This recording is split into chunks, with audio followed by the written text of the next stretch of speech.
기도드립니다. 아멘. 네, 어제에 이어서 오늘도 우리 마지막 미래를 소망하며 사는 삶이라는 제목으로 우리 함께 은혜를 나눠보려고 합니다. 말세 지말입니다. 마지막 중에서도 마지막이다라고 하는 이 현재의 시대를 살아가는 우리들은요, 어제의 그 말씀처럼 우리가 정신을 바짝 차려야 됩니다. 근신해야 됩니다. 이 땅에 우리는 뿌리를 둔 것이 아니라 우리의 뿌리는 어디에 있다고요? 하늘에 있다라는 것입니다. 하늘에서부터 왔다. 하늘에 있는 그분 하나님에게 우리가 이 땅 가운데 살아감에 있어서 그 믿음의 근거가 바로 하나님이다. 이 땅의 물질, 이 땅의 성공, 우리의 자녀들, 우리의 직장들, 이것으로 근거해서 내가 힘을 얻고 살만하다라고 생각되는 게 아니다라는 것입니다.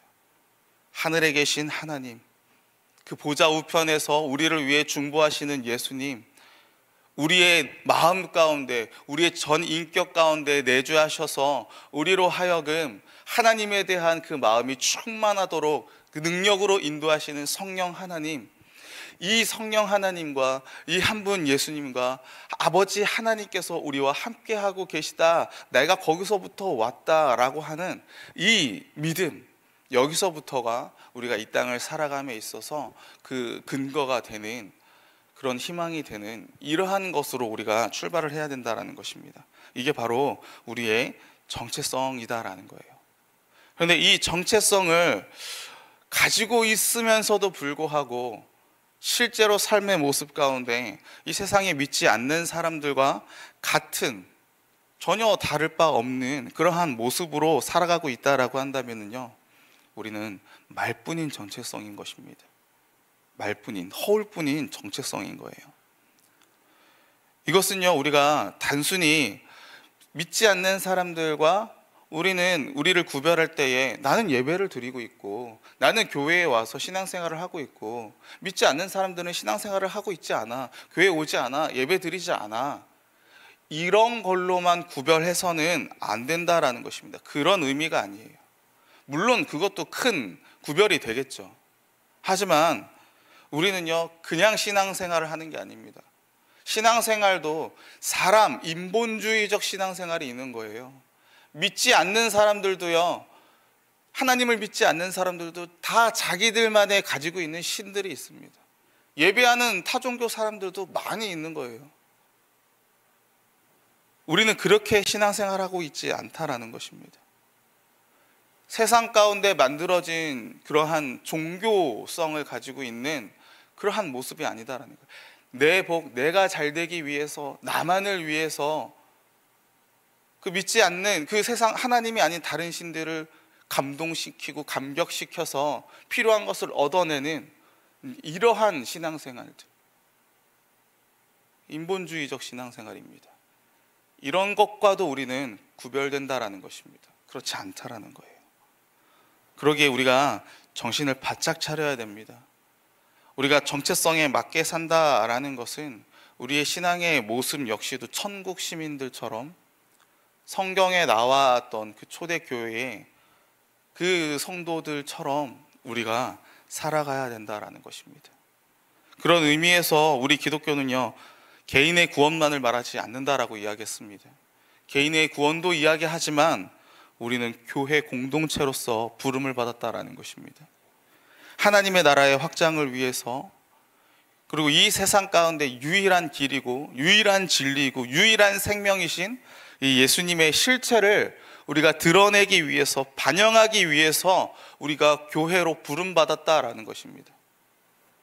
우리만 구원받기 위함이 아니라 내가 하나님 믿고 내가 구원받았어, 이제 끝난 거야, 이렇게 그냥 살아가기만 하면 돼 라는 것이 아니라, 구원받고 교회로 세워짐으로 말미암아 새 이스라엘이 됨으로 말미암아 구약시대의 그 옛 이스라엘, 하나님께서 옛 이스라엘과 언약을 맺으실 때 너를 통해서 내가 세상 만민이, 믿지 않는 열방이 너를 통해서 내가 살아계심을, 내가 살아있음을 알게 할 거다, 이러한 것이 바로 이 옛 이스라엘의 사명이었어요.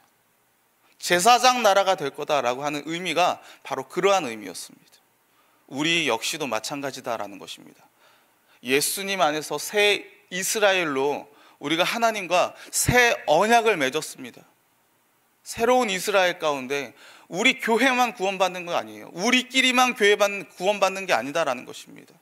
믿지 않는 자들로 하여금 그들의 입술 가운데 우리의 모습을 보며 예수님의 실체를 드러내고 반영하는 우리들의 모습을 보며 믿지 않는 자들의 입술 가운데 하나님의 영광을, 하나님이 진짜 살아 계시는구나 라는 것을 드러내야 된다라는 거예요. 그게 우리를 교회로 부르신 이유다라는 것입니다.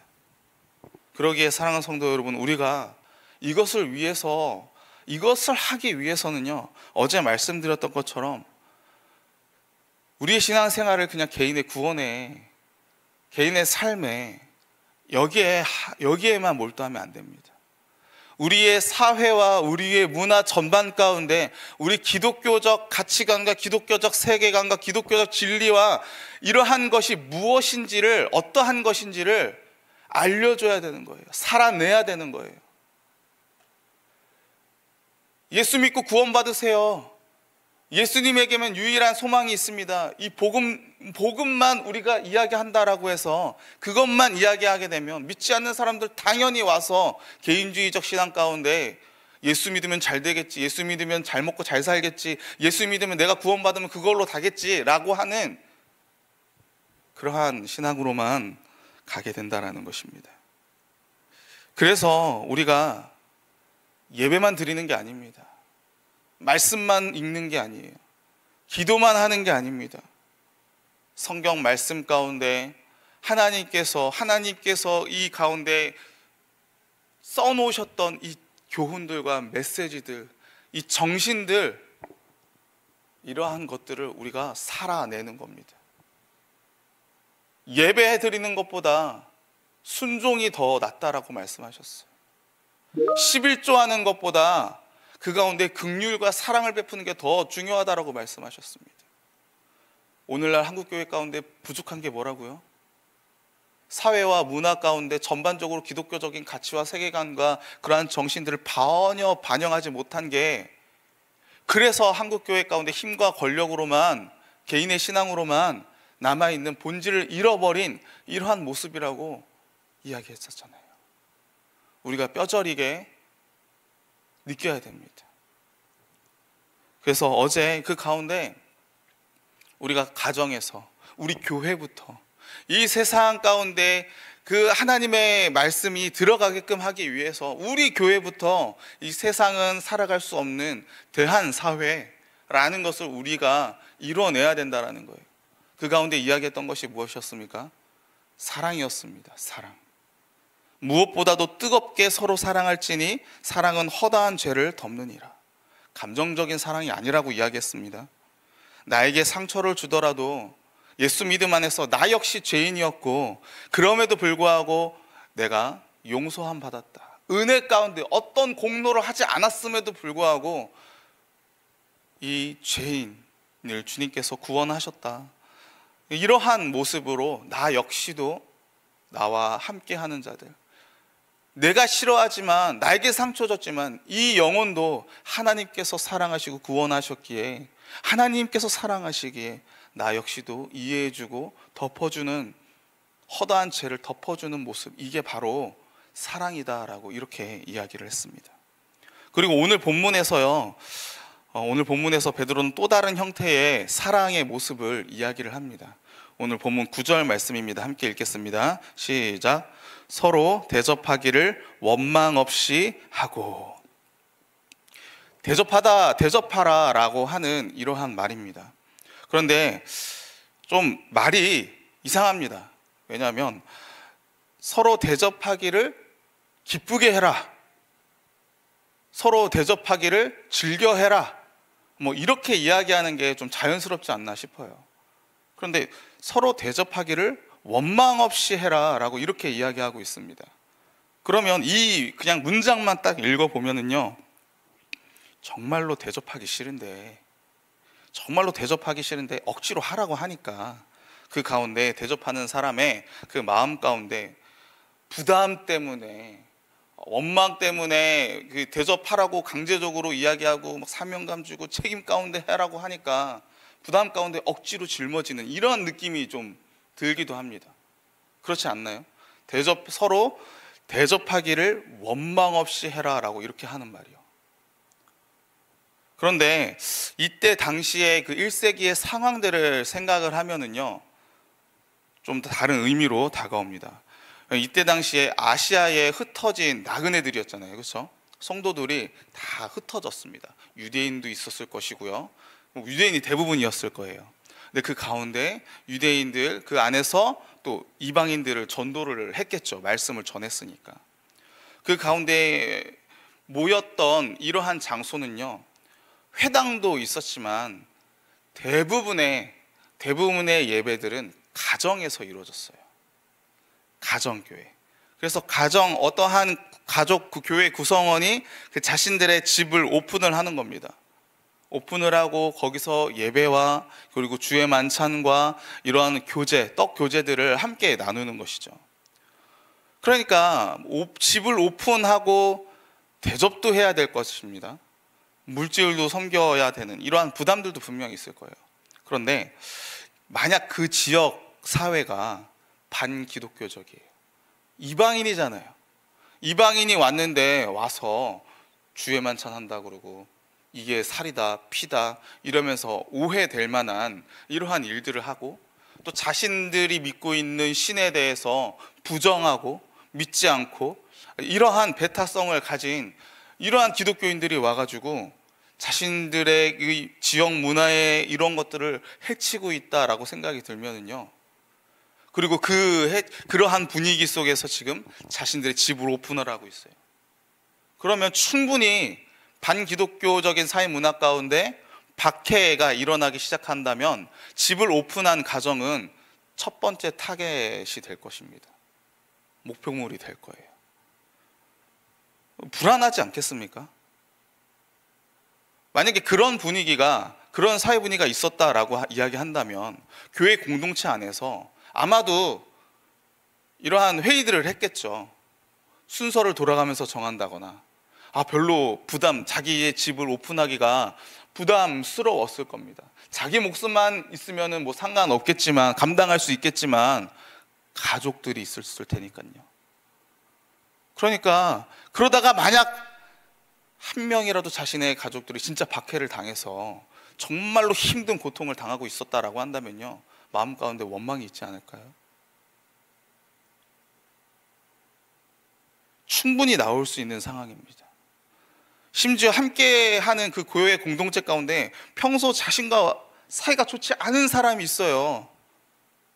그렇다고 한다면 그 사람 보면서 그 마음 가운데 안 그래도 싫어하는데 저 사람 때문에 내가 집을 오픈해서 내가 지금 이러한 고난을 겪고 있다, 이러한 생각들이 또 충분히 나올 수가 있다는 것입니다.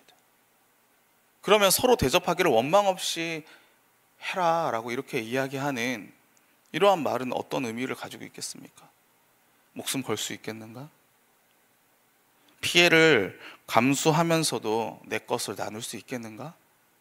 지금 이야기하고 있는 거예요. 그런데 여기서 좀 의아한 것은요, 지금 베드로가 이 서로 대접하기를 원망 없이 하라라고 하는 이 문장에서 대접하라라는 이 단어를요, 명령어로 쓰지 않고 있습니다. 명령어로 쓰지 않고 있어요. 그냥 형용사로 되어 있습니다. 지금 강제하지 않는다라는 거예요.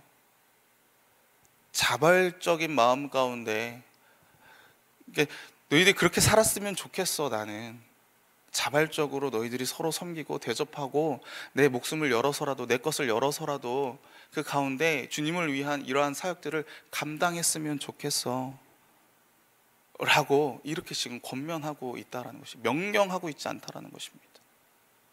그러면 여러분들 오늘 이 본문에 대접하라는 이 말을 오늘날 우리의 시대 가운데, 우리의 상황 가운데 어떻게 적용할 수 있겠습니까?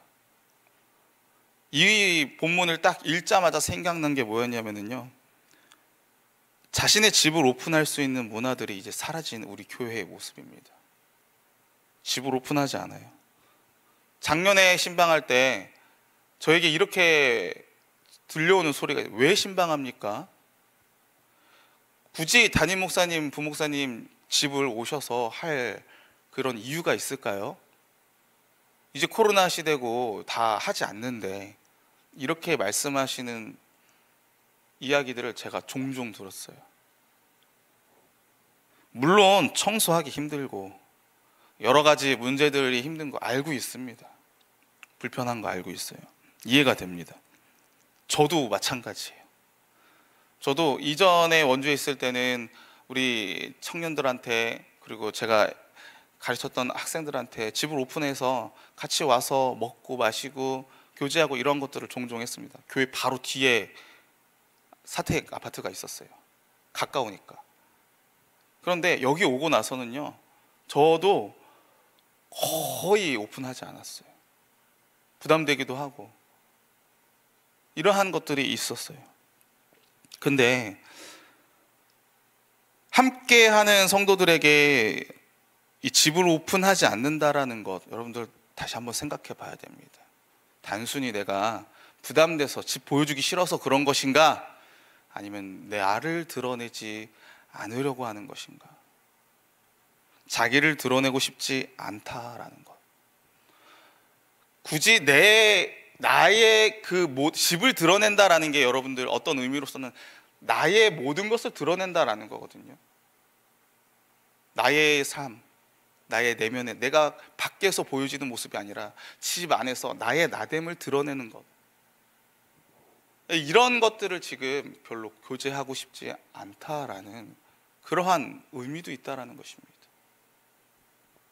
교제가 필요 없다라는 거예요. 여러분들 다음 세대들의 특징이 뭔지 알고 계십니까?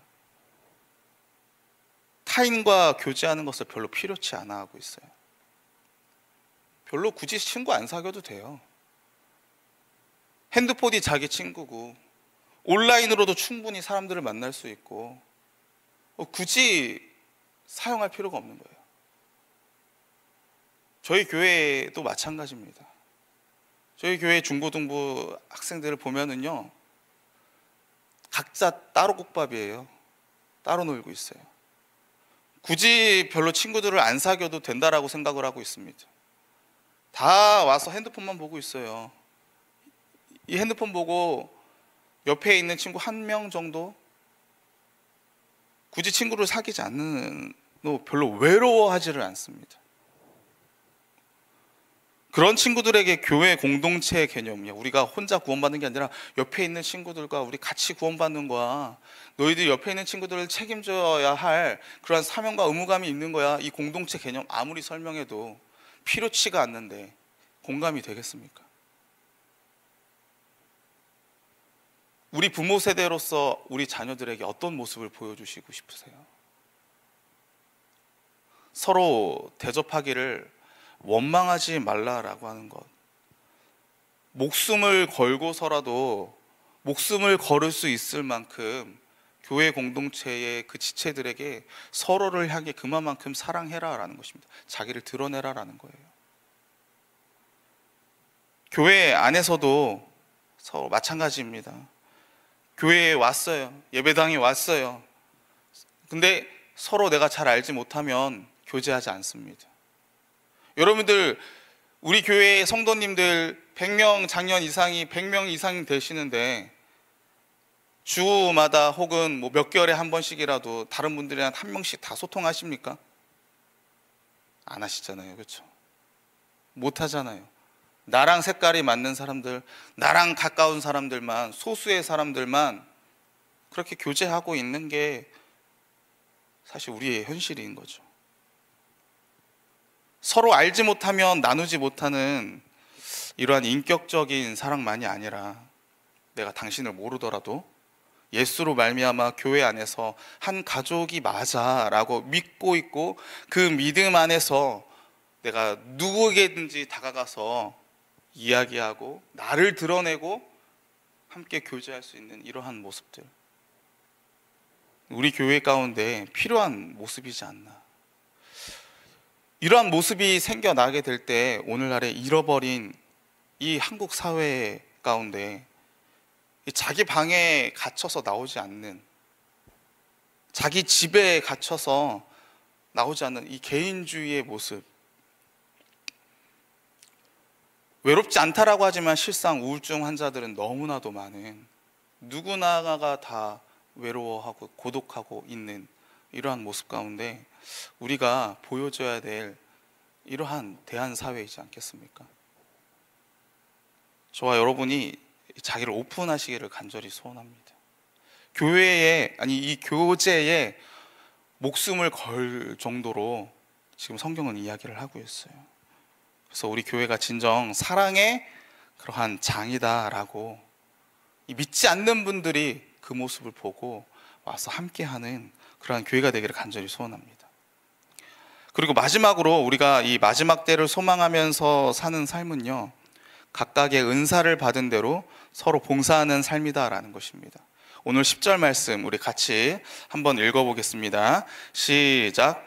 각각 은사를 받은 대로 하나님의 여러 가지 은혜를 맡은 선한 청지기 같이 서로 봉사하라. 우선적으로 우리가 이 10절 말씀을 통해서 우리가 알아야 될 게 뭐냐면요, 각각 은사를 받았다라는 거예요. 근데 여기서 이 각각이라는 말, 이 각각이라는 단어가 이 각자의, 각각의라는 의미도 있어요. 근데 모든이라는 의미도 있습니다. 모든, 전체라는 의미예요. 그러니까 하나님께서 여러 가지 모양, 각자의 사람에게 맞게끔 그 은사를 다 주셨어요. 그래서 누구나가 다 다를 수 있습니다. 하지만 중요한 거는 모두가 은사를 받았다라는 거예요. 모두가 은사를 받았다. 다시 말하면 모두가 서로를 섬기기 위해, 봉사하기 위해 은사를 사용해야 한다라는 것입니다. 여러분, 누구는 하고 누구는 안 하고가 아닙니다. 우리 모두는 다 예수 그리스도의 몸된 지체라면서요.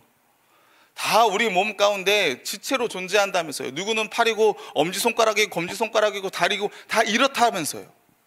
거기에 맞게끔 잘 작용할 수 있도록 그 은사를 받고 있는 거예요. 기능할 수 있도록. 중요한 것은 이 기능을 사용해야 된다는 것입니다.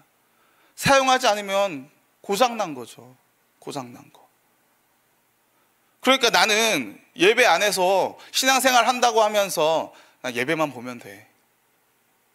나는 바쁘고 먹고 살기 힘들고 삶의 여유도 없어서 예배 드리는 거, 주일날 오전 11시에 오는 그 예배 드리는 거, 이거 하나만으로도 나는 벅차.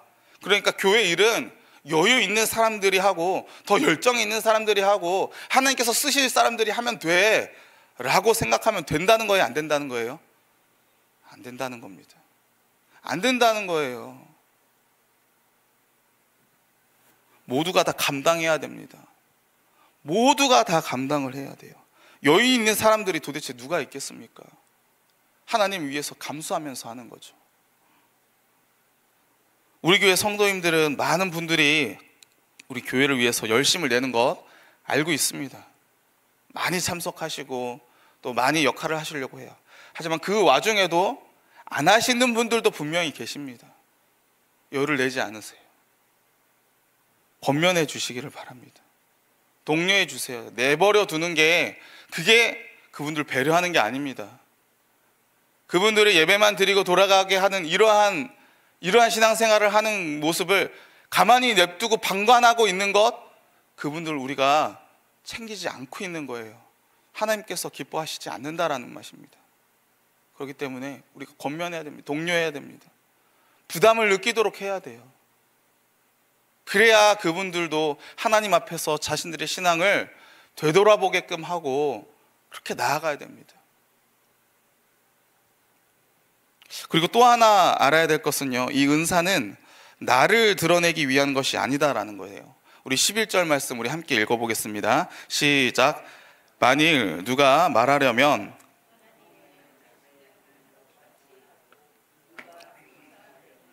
하나님이 공급하시는 힘으로 하는 것 같이 하라. 이는 범사에 예수 그리스도로 말미암아 하나님이 영광을 받으시게 하려 함이니 그에게 영광과 권능이 세세에 무궁하도록 있느니라. 아멘. 너무나도 당연한 말입니다. 나의 영적인 능력, 나의 믿음의 있고 높음을 드러내기 위해서 하는 그러한 은사의 모습이 나온다라고 한다면은요, 그 순간 그 은사는요 능력이 없는 겁니다. 아무 능력, 아무 의미가 없는 거예요. 그저 교만일 뿐입니다. 교만일 뿐이에요. 그렇기 때문에 우리가 은사를 사용함에 있어서도 자기 자신을 잘 돌아봐야 됩니다. 내가 지금 누구를 위해서 이걸 하고 있는가? 내가 누구를 위해서 교회 안에서 봉사를 하고 있는가? 나를 드러내기 위해서? 아니면 하나님을 위해서인가? 하나님의 영광을 드러내기 위해서인가? 그리고 그 권능을 받고 누리는 대상은 과연 누구인가? 은사를 내가 봉사를 함으로써 내 만족을 위해서가 아니라 봉사를 함으로써 다른 사람들이, 나와 함께하는 사람들이, 가족들이, 다음 세대들이, 함께하는 교회 지체들이 신앙생활을 할 수 있도록, 이 교회가 영혼 구원하는 사역에 감당할 수 있도록 그 은사와 그 봉사들을 누리고 있는 대상들이 누군가, 이런 것들을 우리가 기억해내야 한다라는 것입니다. 그리고 우리는 이 대상자들이 지금 세상 가운데 예수 믿어서 비방받고 있는 사람들이다라는 것을 우리가 기억을 해야 돼요. 나도 마찬가지지만요. 그래서 그들에게 우리가 격려하고 위로하고, 나의 이 은사 사용이, 나의 이 봉사가 그들에게 하나님의 위로가 되기를 간절히 바라는 이 마음으로 우리가 해야 된다라는 것입니다. 설교도 마찬가지죠. 설교도 내가 하는 게 아니라 누가 하는 거라고요? 하나님께서 하신 것이다. 내가 나의 잘남을 드러내기 위해서, 목사님 능력이 있습니다, 목사님 말씀에 은혜가 있습니다, 이거 소리 듣기 위해서 하는 그런 게 아니다라는 거예요. 그러면 안 된다라는 것입니다. 찬양하는 것도 마찬가지입니다. 기도하는 것도 마찬가지입니다. 다 교회, 다 주님께서 하시는 거고, 주님께서 주시는, 공급해 주시는 힘으로 내가 할 수 있는 거지 나의 능력이 아니다라는 것을 항상 우리가 기억해야 된다라는 것입니다. 그러기에 그래야만 내 입술 가운데 찬양이 나오는 거예요. 그래야만 내 입술 가운데 감사가 나오는 겁니다. 내가 공로라고 생각하는 순간 하나님 보상해 주셔야죠 라는 은근한 마음이 생길 수밖에 없는 것입니다. 그러기에 사랑하는 성도 여러분, 우리가 이 마지막 때 지금 이 땅이 아닌 하늘을 사시는 저와 여러분 모두가 되기를 간절히 소원합니다.